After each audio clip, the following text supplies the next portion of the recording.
Hi everyone, this is Dr. Jen from GenMed. This is part 2 in this series on dementia. In part 1, I looked at what are some of the symptoms of dementia. And we had said dementia is basically a term that we use for all the symptoms that happen when you have brain cell damage, and we went through the various memory issues and all of that in the last video. So please look out for that video.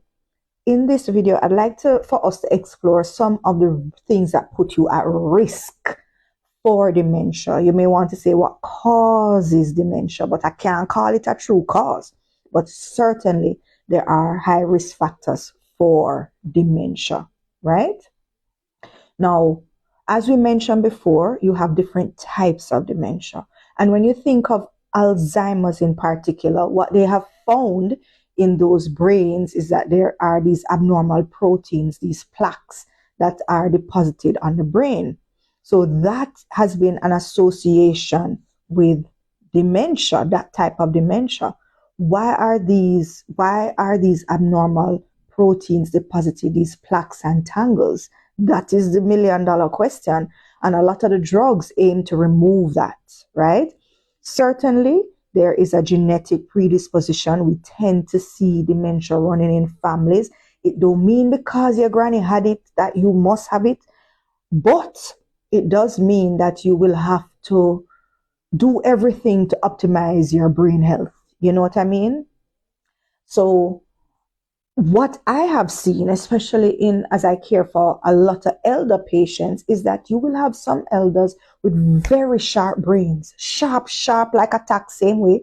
And then you have others who have this cognitive decline. And I'm going to tell you some of the obvious risk factors and then what I would have seen. So your lifestyle is a big factor, Smoking, the drinking, but not only that. If you are not active, you're not exercising, you're sedentary, you sit down, you're mostly in bed, that kind of a thing, not moving around, not stimulating the brain, not getting enough exercise, it puts you at tremendous risk. How can I overemphasize this point? Exercise, or the lack of it, it's a big risk factor for dementia. The diet. If your diet is full of sugar and the whole heap of starch, and again, you're not burning it, you're not using it up, I have found that just correcting the diabetes problem significantly improves dementia symptoms. Significantly. To the point that them call dementia type 3 diabetes. Type 3 diabetes. So your blood sugar is a direct impact. So I have begged patients, beg them, watch your eating, watch what you're drinking, because people just think of diabetes, with the heart and the circulation. Your brain health, your memory. How do you want to age? How you want to be? You want to be functional, or you want to be having, dependent, right? So your diet is very, very important. There are other medical issues that put you at risk for dementia. I'm going to mention a few. Thyroid disease can put you at risk. Certain infections. What comes to mind even was COVID. How some people with long COVID had memory issues, brain fog, forgetting. So certain infections, certainly.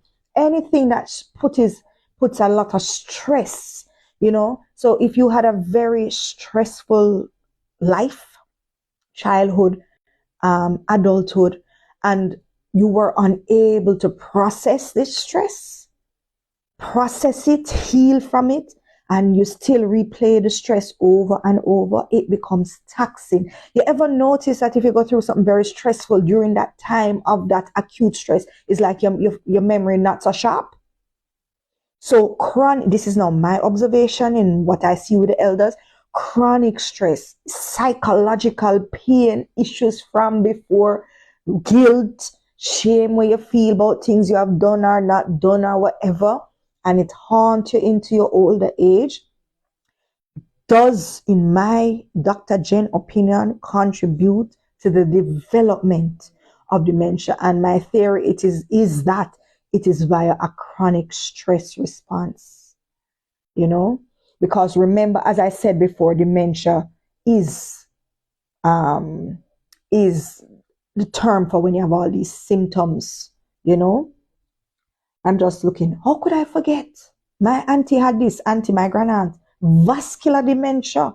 So vascular dementia and vascular refers to blood vessels. So some people get dementia because there's some compromise to their blood vessels, meaning maybe they had a stroke, a clot in the blood vessel, not enough oxygen to the brain. And that's why it tends to be progressive. That's why you tend to see it in older people, because they have had some compromise to the blood flow. They have had multiple strokes, etc. And this puts them at high risk for dementia. So, you know, or you could have had a head injury.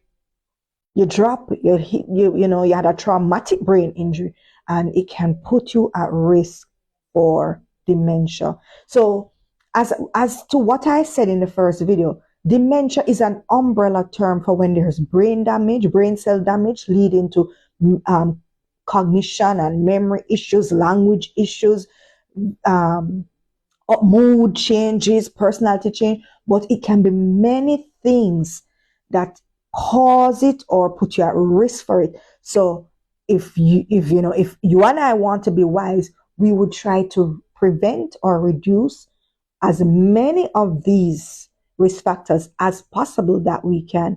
I for sure do not want no dementia.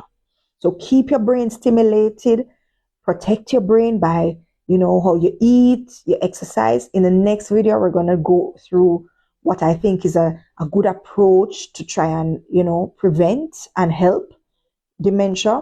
Another thing with the diets tend to be, if you don't eat enough fish and those things, if you're low in your omega-3s, it puts you at risk for dementia. All right. So if you have any other on suggestions and recommendations about dementia, please feel free to put it in the comments, because this dementia thing, I don't know, I feel like it is exploding, it is increasing, and it's starting in younger ages. Like you're seeing people in them 50s, 60s with signs of dementia.